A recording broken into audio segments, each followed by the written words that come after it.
Salut tout le monde, j'espère que vous allez bien. Aujourd'hui on revient avec une petite histoire écrite par mes soins, comme d'habitude, mais en compagnie de la table du Chapelier Fou. Si vous le connaissez pas, je vous invite à cliquer sur le lien en description. Voilà, je vous laisse avec l'histoire du jour. Bonne écoute. Nicolas et sa fiancée s'aiment depuis le premier jour où ils se sont rencontrés dans un bar. Tous les deux accompagnés de leurs collègues de travail, tous les deux saoulés par ses amis qui veulent absolument les caser avec le premier ou la première qui rentrera dans ce foutu bar. Il se trouve que les deux groupes sont rentrés au même moment et que le regard de nos deux amoureux se sont croisés avant que n'importe quel autre ami ne le voie. Nul besoin de forcer la main, le lien entre ces deux cœurs était déjà créé. Un coup de foudre en un battement de cils, deux âmes sœurs qui se retrouvent enfin.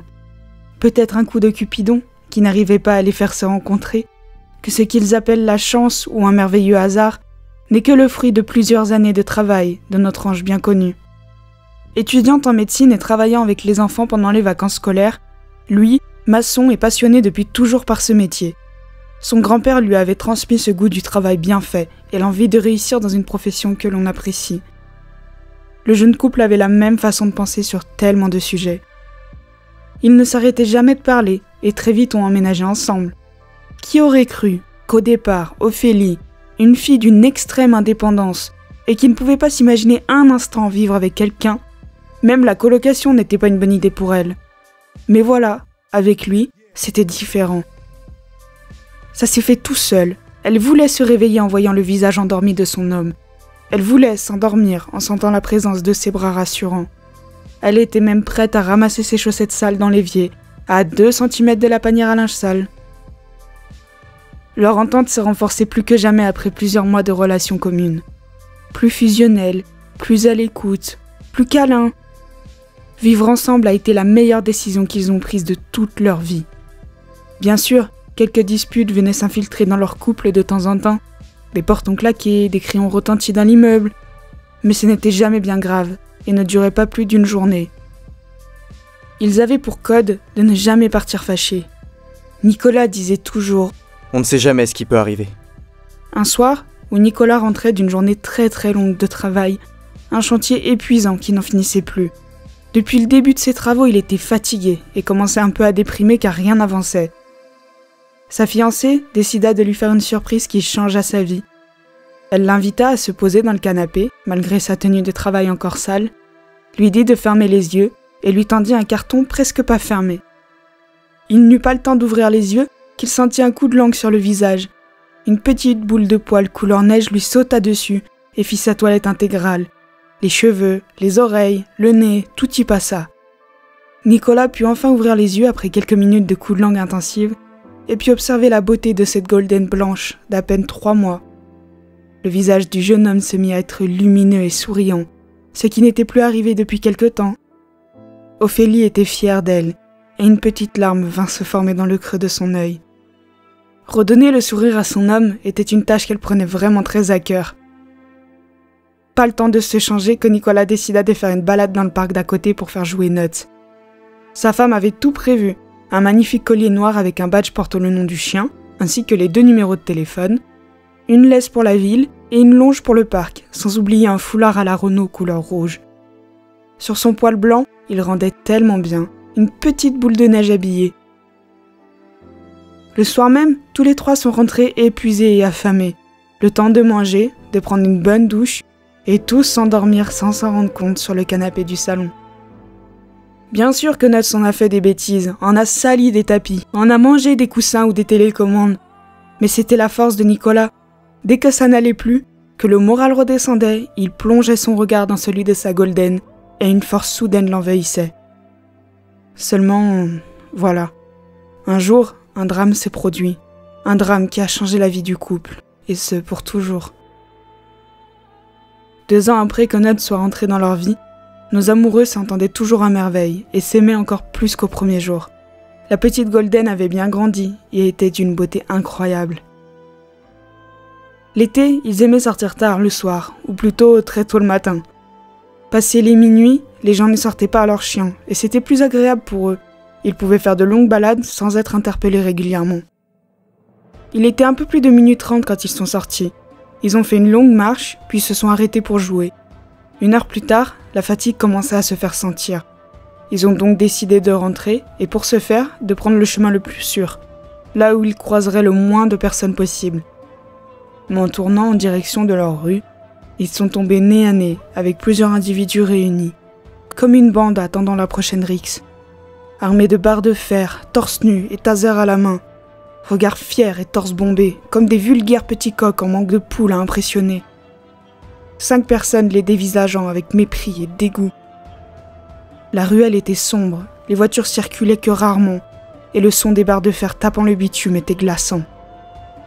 Les immeubles jonchant les trottoirs étaient comme sans vie, personne aux fenêtres, pas même une télé de voisin trop forte, pas non plus un chien hurlant sur un autre au balcon.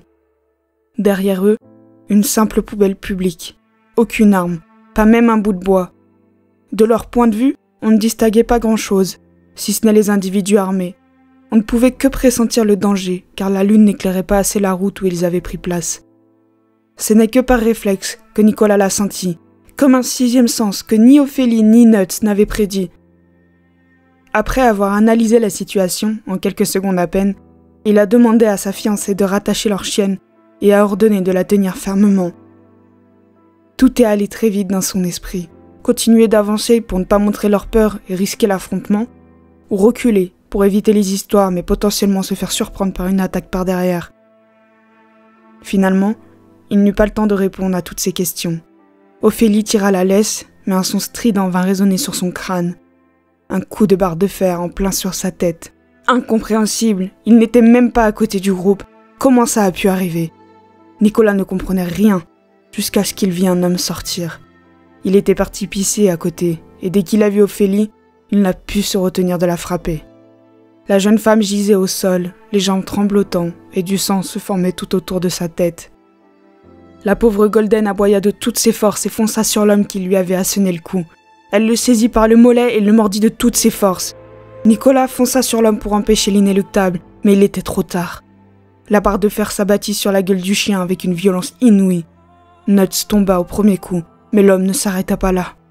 Il recommença encore, et encore, et encore, jusqu'à en faire qu'une bouillie rouge et blanche. Nicolas ne bougeait plus, sa bouche ouverte regardant l'horrible spectacle avec pour impossibilité de détourner le regard. Le son de la barre de fer ainsi que les couinements de son chien résonnaient dans ses oreilles comme amplifiés. Il tomba à genoux, un torrent de larmes coulait le long de ses joues. Il était persuadé qu'il venait de perdre sa femme et son chien. Les autres hommes, de l'autre côté de la rue, eurent pitié et se sont juste mis à rigoler pendant de longues minutes sans le frapper. Juste un peu à l'écart, va lui donner un coup de pied dans le ventre, comme pour l'achever. Nicolas tomba la tête la première sur le bitume, mais il ne ressentait plus la douleur de toute façon. Puis, ils sont partis, les laissant pour morts. Un dernier crachat au sol en signe de mépris, et les voilà disparus dans la nature. Après plusieurs longues secondes au sol, quand il fut sûr que toute la troupe était bien partie, Nicolas se redressa, une main portée sur son ventre rougi par le coup, et l'autre se précipitant sur sa femme. À peine arrivé sur elle, il vit qu'elle avait les yeux ouverts. Il n'y croyait pas, elle était encore en vie. Elle se confond en excuses de ne pas avoir pu l'aider, de ne pas avoir réagi plus tôt, mais il s'en fiche. Lui est heureux de la voir vivante et consciente. Tous deux se redressent, le sang tachant leur t-shirt, la douleur tapant dans leur corps et se dirigent vers leur chienne. Mais celle-ci est méconnaissable. Seul le bandana rouge est visible parmi cette mare de sang. Quelle force et quelle haine faut-il pour résoudre un animal si doux en tas de chair. Ophélie ne put se retenir et vomit sur le côté, mélangeant ainsi ses larmes, son sang et son reflux sur ses vêtements. Il n'en pouvait plus, n'avait plus les armes, la force, ni même l'envie. Ils étaient là de tout ce qu'il venait de se passer. Ils n'avaient pas eu le temps de le voir venir, et leur cerveau n'arrivait toujours pas à digérer l'information. Alors, comme pour se reposer et enfin comprendre, ils se sont posés sur les marches d'escalier et reprenaient leur souffle. Se tenaient la main si fort que des traces de doigts rougissaient la peau de l'autre. Le regard ne se croisait pas, mais ils savaient ce que l'autre ressentait, juste au toucher. Car les mots, bien qu'ils étaient nombreux à se précipiter dans leur tête, ne sortaient pas. La langue coupée et le regard abattu, La seule force restante est dans ses mains qui se soutenaient et s'aimaient à non plus pouvoir. Au bout d'une bonne heure à rester sans bouger, juste les doigts serrés par l'être aimé, ils décidèrent de se relever. En boitant, ils récupérèrent le bandana de leur chienne comme un réflexe sans faire attention à l'horreur, et s'en allèrent. Chaque fois qu'elle posait son pied au sol, un bruit sourd résonnait dans sa tête, et sa vision devenait floue, mais elle ne disait rien. Elle voyait la douleur qui le saisissait au ventre, mais elle voyait aussi qu'il ne disait rien. Ils rentrèrent chez eux, et sans se dire un mot, se posèrent sur le canapé. Tout était là pour leur rappeler leur tristesse intense. Le panier, les jouets, la longe restée à la maison, les gamelles, et toutes ces tonnes de friandises entassées dans le placard pour Nuts. Cette vision était une véritable torture, mais aucun des deux ne dirait un mot, comme si la douleur s'était transformée en autre chose, bien plus dangereuse, bien plus viscérale. Tous deux, posés sur le canapé, la main ne lâchant sous aucun prétexte celle de l'autre, ils ressentaient la même chose, car exactement au même moment, leurs mains se mirent à serrer celles de l'autre, et leurs larmes à couler le long de leurs joues. Ils n'ont pas pris le temps de se changer, tant leur esprit ressassait la scène. Dans la nuit, Nicolas s'est endormi sur l'épaule d'Ophélie, mais elle ne va pas bien du tout. Une envie pressante l'a fait abandonner son bien-aimé, et elle se dirigea vers la salle de bain. Soudain, elle s'écroula devant les toilettes et vomit à n'en plus pouvoir. Elle sentit également une douleur à la tête insupportable. Elle porta la main à son crâne, mais rien. Pourtant, la douleur était intenable.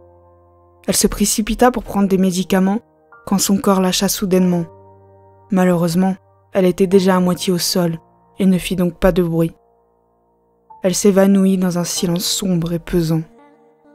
Le lendemain, Nicolas se réveilla. Des cauchemars repassant la scène de la veille sont venus le hanter. Il secoua un peu la tête, se frotta les yeux et réalisa que sa femme n'était plus à ses côtés. Il l'appela alors doucement, puis, n'entendant pas de réponse, l'appela plus fort. Il la chercha d'abord dans la chambre d'amis, vu qu'elle y met toutes ses tonnes de vêtements. Puis il passa directement à la salle de bain. Doucement, il poussa la porte et d'un ton gentil lui demanda si ça va. Mais il n'eut pas le temps de finir sa phrase qu'il vit sa femme effondrée au sol. Il se précipita sur elle et avec toutes ses forces tenta de la réanimer.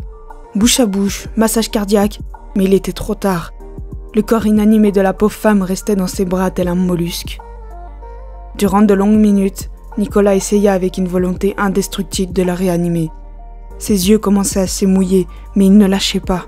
Il ne voulait pas abandonner sa femme, pas comme ça. Et qu'allait-il devenir maintenant? Qu'allait-il faire sans elle?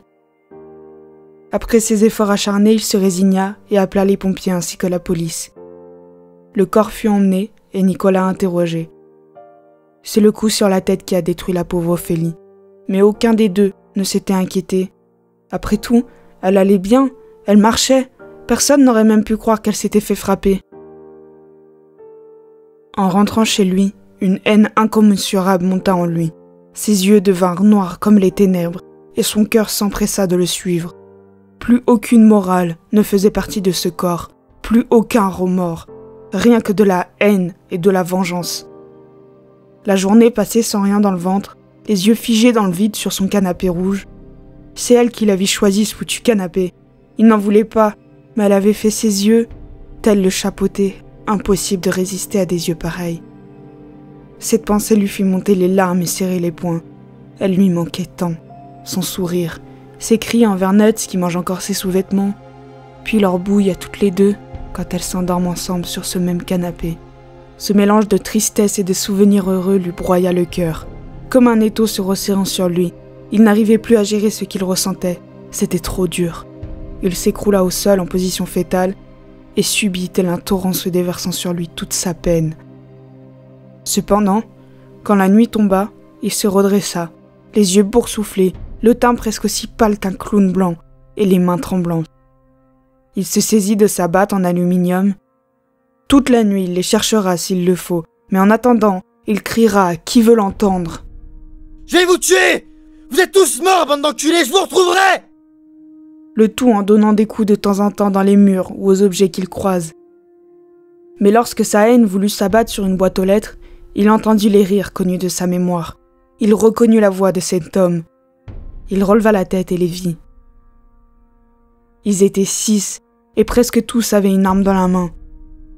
N'importe qui de sensé serait parti en courant, mais aucune logique ne vint percuter le cerveau de Nicolas. Ses yeux, qui étaient bleu océan, devinrent noirs. Il leva sa batte, se redressa et se précipita sur ses hommes, une jambe après l'autre, à la vitesse de l'éclair, la bouche grande ouverte, les insultant sans s'arrêter, avec à peine le temps de respirer. La batte, longeant les murs et fracassant les briques qui se frottent à elle. Il releva la batte, la serra de toutes ses forces et s'élança sur le premier homme qu'il vit. Néanmoins, aucun coup ne parvint. Un des 6 hommes l'avait vu arriver in extremis et apporter le coup le premier.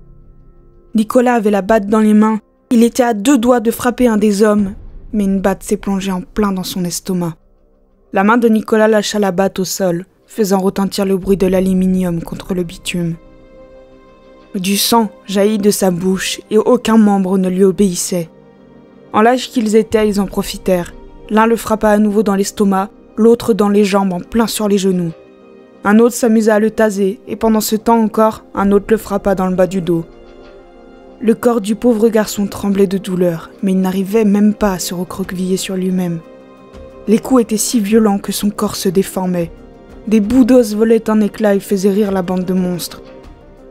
Et comme pour achever le jeune homme, celui qui a tué Ophélie s'approcha de lui, le souleva pour qu'il reste à genoux, et par les cheveux le maintenut dans cette position. Quand il vit qu'il pouvait tenir tout seul, il lâcha ses cheveux, brandit la batte en arrière, et avec une force emplie de haine et de mépris, cogna la boîte crânienne de Nicolas. À plusieurs reprises, il répéta cette action, jusqu'à ce qu'un œil d'Ensartir est tombé aux pieds d'un des autres hommes. Cet œil arrêta la bande, comme si c'était l'ultime satisfaction, et ils partirent, laissant là un homme devenu une espèce de bouillie humaine, mélangeant de la chair, des os écrasés et du sang coulant de toutes parts. Agonisant au sol, le cœur tentant vainement de battre, Nicolas repensa au sourire de sa femme et se dit qu'il l'avait perdue elle, son chien et désormais la vie.